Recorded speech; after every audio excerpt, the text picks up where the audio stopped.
So అందమైన అద్భుతమైన పేరు అది, రాధా మనోహరుడు. మరి ఆయన చేసేవి మాత్రం ఒక్కొక్కరికి పరధర్మానికి భయం పుట్టిస్తాడు, ప్రకంపనలు పుట్టిస్తారు. సో ఆయన వాళ్ళ మనతో ఉన్నారు. గురుగారు నమస్తే. హరే కృష్ణ, హరే కృష్ణ. సార్ ఒకటి చెప్తాను. ఒక 25 ఏళ్ల క్రితం ఆల్మోస్ట్ తిరుచానూరు అమ్మవారి గుడిలో అవును మనోహర్ జోషి గారు వచ్చారు.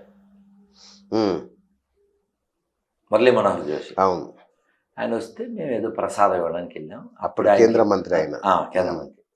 నేను వారితో పక్కనే కూర్చుని, సార్ వీ హ్యావ్ 3 సిమిలారిటీస్ అన్న. వాట్ అన్నట్టు చూశారు ఆయన. So I'm also Manohar, you are also Manohar అన్నారు.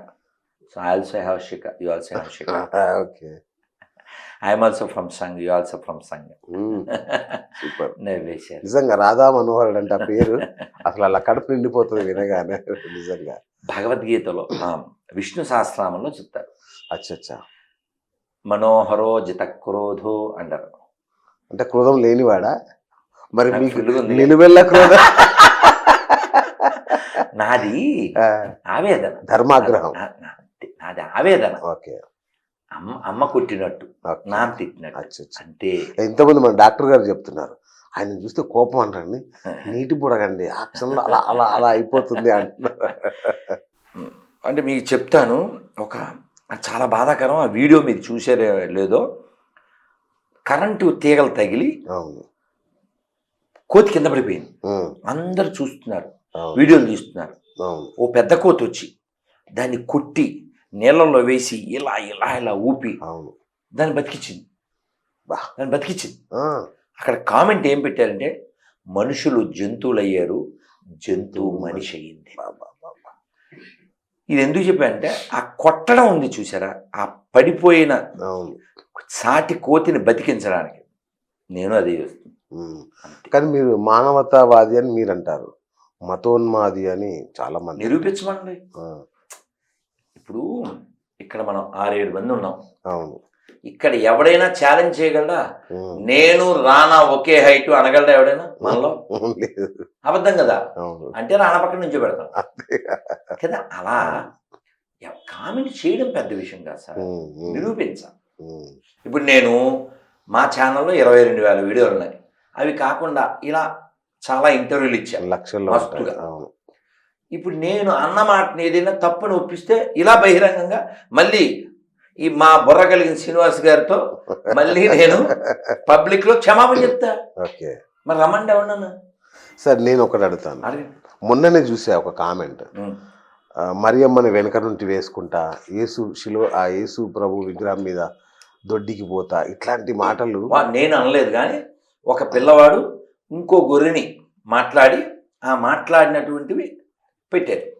మీరే పెట్టినారు. మీ మాటలు నేను మాట్లాడలేదు, వాళ్ళు మాట్లాడుకున్నారు. ఆ మాట్లాడుకున్న దాన్ని మనం ఛానల్లో పెట్టాం అంతే. ఓకే. అంటే అది ఇప్పుడు వాళ్ళు ఏమంటున్నారంటే, అంటే నేను వాళ్ళ మాటలు చాలా విన్నాను నేను, ఇదేనా మీ సంస్కారం, ఇదా మీరు హిందూ అసలు వాళ్ళు మాట్లాడకూడదు. ఆ పదం వాళ్ళు వాడకూడదు. ఏ పదం? సంస్కారం అనే పదం గొర్రెలు వాడకూడదు. ఎందుకని? వాళ్ళకి సంస్కారం ఉంటే వాళ్ళు అసలు హిందూ దేవి దేవతల పేర్లు పెట్టుకోకూడదు, వాడు జోలికి రాకూడదు కదా. వాడు తిన్న దాంట్లో కూర్చున్నాడు, వాడెలా మాట్లాడతాడు సార్? అమ్మ నాన్న పేరు చెప్పుకోలేనాడు, వాడెలా మాట్లాడతాడు సార్? చచ్చిన అమ్మకి నాన్నకి శవ సంస్కారం చేయని శవ మతంగాళ్ళు వాళ్ళు ఎలా మాట్లాడతారు సార్? నీతి లేని జాతి వాడెలా మాట్లాడతారు సార్? కదా. సంస్కారం అనే పదమే వాళ్ళు వాడకూడదు. ఈ పిల్లోడు ఎందుకు మాట్లాడాడు అంటే, విగ్రహారాధనని వ్యతిరేకిస్తారు కదా గొర్రెలు. కాబట్టి ఈ పిల్లోడు చెప్పాడు, విగ్రహంలో దైవం ఉందని మేము నమ్ముతున్నాం, కాబట్టి మేము గౌరవిస్తాం, పూజ చేస్తాం. నువ్వు నమ్మవు కదా, కాబట్టి ఆ మరియమ్మ కావచ్చు లేదా యేసు కావచ్చు దాన్ని వచ్చపోయి అన్నాడు. అంటే గురుగారు నాకు అర్థం కాల, వాళ్ళు శిలువలో యేసు ప్రభువే ఉంటాడు, ప్రతి చర్చిలో యేసు ప్రభు బొమ్మ. ఎందుకు సార్ సికింద్రాబాద్ వెళ్తే పెద్ద చర్చి, దానికి ధ్వజస్తంభం ఎక్కడ చూసినా అవే ఉంటాయి కదా, మరి విగ్రహ ఆరాధన లేదనడం ఏంటి? వాళ్ళు చేసేది అది కదా సార్. ఇప్పుడు ప్రపంచంలో పెద్ద విగ్రహం ఎవరిదో తెలుసు మీకు? లియోనార్డో అనే ప్లేస్ జర్మనీలో ఎక్కడో. ఎవరిది? యేసు ప్రభుది. అవును. మీరు వీడియో చూడొచ్చు. మేము వినాయక చవితికి నెల్లూరు వెళ్ళాం. ప్రయత్నం తిరుపతి వెళ్ళిపోతున్నాం, వెళ్తుంటే తెల్లగా ఒకటి కనబడింది. ఏంట్రా మార్కెట్లో తెల్లగా కనబడిందని తేరిపార చూసా, ఇలా ఉంది. నేను సరదాగా ఇదేంది నేను ఏడా చూడలే అన్న. అదే వీడియో అనుకోండి. కానీ ఇంతకీ ఆ ఇదేంది నేను ఏడా చూడలే అన్న వ్యక్తి అది పెట్టించాడు. అచ్చా ఆ ఊరు అతనే కదా, నెల్లూరు మాజీ ఎమ్మెల్యే.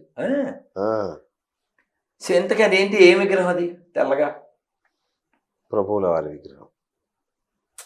ఇప్పుడు నువ్వేం చెప్తావు విగ్రహారాధన ఇప్పుడు 2016లో నేను మా అమ్మగారి కాలం చేస్తే 108 గ్రామాల్లో భగవద్గీత పంచాలని ఆళ్ళగడ్డ చుట్టుపక్కల అహోబిలం అటువైపు అంతా భగవద్గీతలు పంచుతూ ఒక ఊరు వెళ్ళా.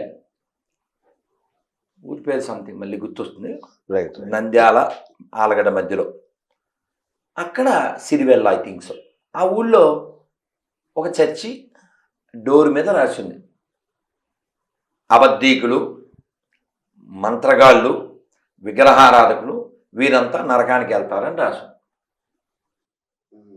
చర్చిలో ఆడేం పెట్టాడు? విగ్రహం. అలా మీరు ఎప్పుడైనా రాజమండ్రి కొవ్వూరు అటువైపు వెళ్తే అక్కడ గౌరీపట్నం అని ఊరుంది. అక్కడ నేను కారులో వెళ్తుంటే ఇచ్చట పులిహార మరియు లడ్డూ ప్రసాదాలు అంబడును అని ఉంది. ఏమనుకుంటామండి, ఏదో ఏ వెంకటేశ్వర గుడో రాములవారి గుడో అను. ఒరే కారు తిప్పన్నా చూస్తే మేరీకి లడ్డూకి ఏమైనా సంబంధం ఉందా? మేరీకి పులిహారకి ఏమైనా సంబంధం ఉందా?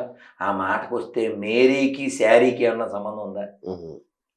నువ్వు పట్టు చీర కట్టేసి కిరీటం పెట్టేసి కొబ్బరికాయలు కొట్టేసి చెవులు కుట్టేసి గుండు కొట్టేసి అగరబత్తులు తిప్పేసి తులభారం పెట్టేసి పలకీ సేవ చేసి ఆ మాత్రం దానికి అక్కడేందుకు ఎక్కడే చావచ్చుగా. కాపీ పేస్టు క్రైస్తవం వేస్ట్. సరే, కాసేపు పరమత దూషణ కాసేపు పక్కన. దూషణ కాదు, సంభాషణ, నిజం. దూషణ పరమత సహనం అనేది మన హిందుత్వం మనకు చెప్తుంది కదా. అంటే మీకు తెలియని విషయం చెప్తా. ఇప్పుడు ప్రపంచంలో ఓన్లీ సెక్యులర్స్ హిందువులు. ఎందుకని? మనం మాత్రమే అందరూ బాగుండాలంటాం. ఓకే. ఇస్లాం క్రైస్తవం దాన్ని ఒప్పుకోదు. ఉదాహరణకి మీరు కావాలితే ఎవరికైనా గొర్రెకి ఫోన్ చేయమంటే చేస్తా. నేను చాలాసార్లు, ఇప్పుడు మీరు యమలాల్ సినిమా